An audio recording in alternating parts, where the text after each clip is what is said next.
We're going to have a look at sloth pose. Now, sloth pose is trying to target the SCM, the sternocleidomastoidus. And so for this one, it's going from your sternum, which is in the center of your chest, that's the S, your clavicle, which is your C, and then your mastoid process, which is that lumpy bone behind the ear. And so that's the M, S, C, M. So there's two parts to it. It's kind of split like that. So it's coming from your mastoid down to your sternum and then down to your clavicle as well. So the way to find it is put your index and middle finger into the center, the pit of your throat, just the top of the sternum there. And then you just roll over the S part. And so stay really on the S part and then just push down. And then you'll find another little hollow. And then if you just go a tiny little bit more, so it's not even that much more, then you'll find the C part. So that's the clavicle. So this is your collarbone. And you'll notice you got the S and then the C. So the S and the C. And these come up and join together behind the head here. So the way for you to feel that, you need to make sure you don't compress in the back of the neck in this one, is you're going to jut your chin forward and then roll it up. And as you do that, you notice you get sensation through the front of the throat, as opposed to if you just drop the head back, you don't get any sensation through the front of your throat, you just feel it in the back of the neck. So you didn't quite get that, do that a few times and you'll eventually get it. So chin goes forward and up. And you feel it through the front of the throat, which is bones moving apart, tension. Or if you just drop your head back and you feel compression at the back of the neck and nothing at the front.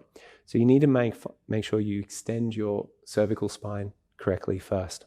Now you're going to need a bolster. You're definitely going to need something else for supporting the head. You could use a blanket or you could use a block as well. I'm going to go for the block variation. Back of the heart's going over the bolster and the head's just dropping back onto the block. Now again, your compression points in this one is going to be at the back of the neck, so just don't feel anything at the back of the neck in this one. So the way I come into this, support the back of the head with the hand, extend your throat, so chin's going forward and up, and then because we want to get into the right side, turn the head to the left, and then supporting the head, you're going to allow yourself to keep extending, so pointing your chin towards sort of the sky and upwards, lifting it up and then turning it until you start to feel it all through here. And so then that's when you know that you've got it in that area. Good to show your students what you're trying to target first, and so they know what they're looking for. Now to come out of it, same thing, just let your hands relax down in this one because you want to try and keep the collarbones pulling down as opposed to lifting your collarbones up as you lift your arm and your shoulder up. So shoulders stay down.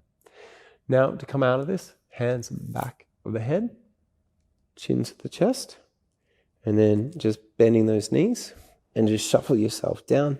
Head just relaxes on top of the bolster like so. And that's going to open through your stomach pathway, which comes up through the neck and through the back of the ear.